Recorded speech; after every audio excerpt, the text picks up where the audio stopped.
जिस मुल्क ने आतंकियों को पनाह देकर भारत पर हमले करवाए, वही दहशतगर्द अब पाकिस्तान के लिए नासूर बनते जा रहे हैं, जिसका ताजा सबूत है पाकिस्तान के बलूचिस्तान में सेना की काफिले पर हुआ अटैक, जिसमें 5 जवानों की जान चली गई और 32 घायल बताए जा रहे हैं। सूबा कोई भी हो सर, हुकूमत जिसकी भी हो, वो क्यों अपने सूबे में दहशतगर्दी को फरोग देंगे सर? पाकिस्तान पर 2025 की पहली सर्जिकल स्ट्राइक है। ये पाकिस्तानी आर्मी को आतंकियों की बड़ी चुनौती है, क्योंकि 2025 के पहले हफ्ते में ही दहशतगर्दों ने पाकिस्तान की सेना को गहरा जख्म दिया है। आतंकियों ने पाकिस्तान की आर्मी के काफिले में बम धमाका किया है, जिसकी खबर पाकिस्तान के तमाम न्यूज चैनल ने ब्रेकिंग न्यूज के तौर पर दिखाई। इस बम ब्लास्ट की एक्सक्लूसिव तस्वीरें सामने आई हैं। देखिए, हाईवे पर ट्रकों, बसों और कारों का काफिला गुजर रहा है। बस के आगे एक गाड़ी चल रही है, तभी बस में जोरदार धमाका होता है और बस के परखच्चे उड़ जाते हैं। में मुसाफिर बस के करीब खौफनाक धमाका हुआ है। चंद घंटों पहले ही यह अफसोसनाक वाकया पेश आया है, जिसमें अब तक 6 अफराद के जान बहक और 30 से ज्यादा जख्मी होने की इतलात है। मुतादिद अफराद की हालत तशवीशनाक बताई जा रही है। जराये के मुताबिक बस में सिक्योरिटी एहलकार सवार थे। धमाके से बस मुकम्मल तौर पर तबाह हो गई।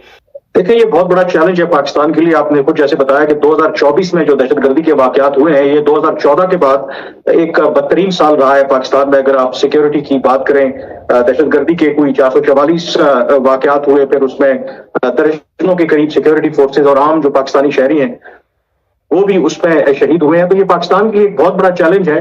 और जो सवाल आपने किया कि पाकिस्तान जवान तालिबान दोबारा इक़्तिदार में आए हैं, पाकिस्तान यही समझता है कि वहां पर जो कलदम तरीके के तालिबान पाकिस्तान, इससे जुड़े जो दूसरे ग्रोह हैं, वो पहले से ज्यादा मजबूत हुए हैं। और अफगानिस्तान जो स्टेट है उसको अफगान तालिबान चला रहा है, तो बॉर्डर पे जो होता है वो तो डिफेंस होता है। मैं आपको टेक्निकल बात बता रहा हूं, बॉर्डर पे जो होता है दैट इज डिफेंस, राइट? और ये भी इतना एक्टिव बॉर्डर, अपने बॉर्डर की पोस्ट से हट जाना और तहरीक तालिबान पाकिस्तान को यह बोलना कि भाई आप यहां पे बैठो और आप पाकिस्तान को ठोको, ये बहुत एक बड़ा, it's a very very big step taken by Afghan Taliban. ये अफगान तालिबान कर चुका है। पाकिस्तान ये शुरू से बावर कराने की कोशिश कर रहा है अफगान तालिबान को कि वो फैसला करें कि उन्होंने टीटीपी के साथ रहना है या फिर पाकिस्तान का इंतखाब करना है। लेकिन हमने देखा है कि 3.5 साल के अंदर अफगान तालिबान ने क्लियरली टीटीपी के खिलाफ कार्रवाई करने से इनकार किया है। मुख्तलिफ तजावीज जरूर सामने आई माजी में, जिसमें उन्होंने ये ऑफर किया कि वो टीटीपी के जो दहशतगर्द हैं उनको रिलोकेट कर देते हैं, पाकिस्तान की बॉर्डर एरिया से दूर ले जाते हैं। और कल जो डिफेंस मिनिस्टर की तरफ से स्टेटमेंट भी सामने आया था, जिसमें उन्होंने कहा था कि उसके लिए उन्होंने 10 अरब रुपए मांगे हैं। तो इस पर मैंने ही 2023 में सबसे पहले स्टोरी की थी इस प्रपोजल को लेकर के, लेकिन वो प्रपोजल ही रहा। उसके बाद हमने देखा कि मजीद ये वाकयात हुए।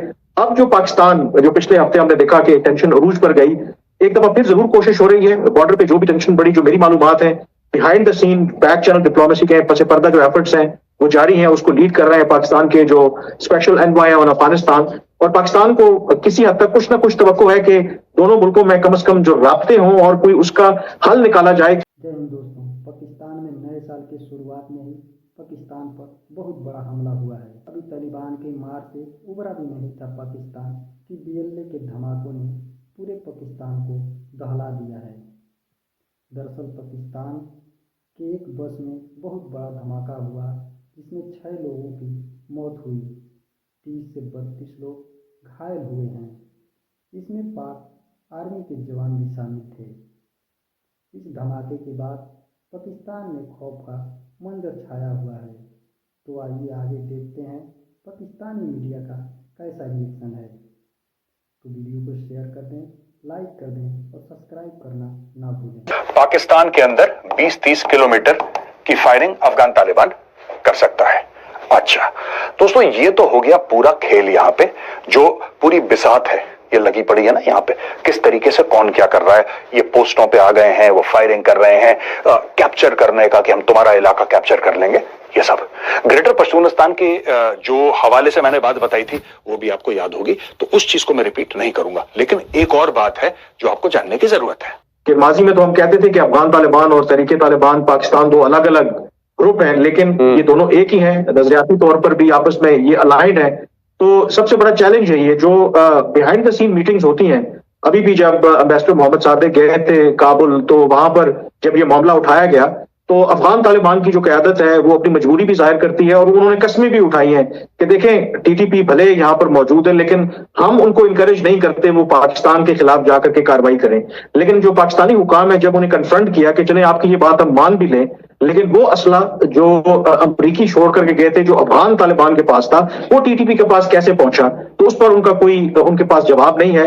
और एक जो मुझे पता चला है कि कुछ जो अफगान तालिबान की जो क़यादत है वो इस वजह से भी परेशान है कि टीटीपी अफगानिस्तान के अंदर एक सिर्फ इतनी ताकतवर हो गई है कि तहरीक तालिबान पाकिस्तान, इसका लीडर है नूर वली महसूद। इसके पुराने लीडर्स को मार दिया था यूएस ने ड्रोन स्ट्राइक से वगैरह वगैरह, और इसको अबू मंसूर आसिम भी कहते हैं। इसके पास तकरीबन 60,000 फाइटर्स हैं, डायरेक्टली या इनडायरेक्टली। अब देखिए ये जो है ना 60,000 फाइटर अभी किसी ने गिने नहीं है, और ये कोई फॉर्मल फौज तो है नहीं कि जिसमें आपको नफरी पूरी पता होगी कि यार भाई ये सेक्शन कमांडर है, प्लाटून कमांडर, ऐसा तो है नहीं। These are loose ends. ये क्लेम करते हैं हमारे पास 60,000 फाइटर है, ठीक है, तो ये इनका क्लेम है। इसके आगे मैं क्वेश्चन मार्क लगाना चाहूंगा because it could be 20,000, it could be 80,000, nobody knows. ये लोग अक्सर 60,000 का फिगर क्लेम करते हैं तहरीक तालिबान पाकिस्तान। इनका ही एक ऑफशूट है जिसका नाम है हाफिज गुल बहादुर। हाफिज गुल बहादुर ग्रुप है, उसकी आइडेंटिटी अलग है, लेकिन हाफिज गुल बहादुर ग्रुप तहरीक तालिबान पाकिस्तान का ही एक ब्रेकअवे फैक्शन है। और इनके साथ ब्रेकअवे मतलब ये नहीं कि इनकी कोई अनबन है, ये आपस में ऑपरेशंस करते हैं। इसके पास 1000 से लेकर 1500 फाइटर्स हैं। अगर ये पाकिस्तान ने मैटर सॉर्ट आउट नहीं करा, अगर इन्होंने सॉर्ट आउट नहीं करा, तो एक और बहुत बड़ा यहां पे कांड होने वाला है। ये जो एरिया है दोस्तों, ये what is this? This is Balochistan. Balochistan forms 44% of Pakistan land mass. 44% Pakistan की जो भूमि है वो बलूचिस्तान है। और यहां पे बीएलए जैसे ग्रुप्स हैं, यहां पे मजीद ब्रिगेड जैसी स्पेशल फोर्सेस हैं, राइट। अभी इन लोगों ने ये धीरे धीरे ठुक ठुक कर रहे हैं अपना, ये पूरी मैदान में नहीं आए। लेकिन एक बात याद रखिएगा कि बीएलए, राइट, इनके साथ इनका टाई अप है, बीएलए और तहरीक तालिबान पाकिस्तान। और बीएलए वाले भी ज्यादातर आप देखेंगे जब यहां से भाग कर जाएंगे ना, यहां से भाग कर जाएंगे, they land up in Kandahar only. बहुत सारे बलोच लिबरेशन आर्मी और बलोच के और भी जो सेसेशनिस्ट ग्रुप्स हैं, जो फ्रीडम फाइटर्स हैं बलोचिस्तान के, ये जब इनके ऊपर ज्यादा प्रेशर आता है, पहाड़ों से जब भागते हैं, तो सब कंधार में लोगों के घर हैं, इनकी फैमिलीज भी हैं, राइट। तो दोस्तों ये एक आपको बात समझनी पड़ेगी कि अब ये तीसरा फैक्टर है यहां से, थर्ड फैक्टर जो यहां से ज्वाइन इन कर सकता है। ये दोनों फैक्टर सिमिलर हैं क्योंकि ये इसका ब्रेकअवे फैक्शन है। हाफिज गुल बहादुर ग्रुप जिसका लीडर हाफिज गुल बहादुर है, ये एक ऑफशूट है तहरीक तालिबान पाकिस्तान का, उन्हीं का एक आप ब्रांच समझ लीजिए। तो इन दोनों में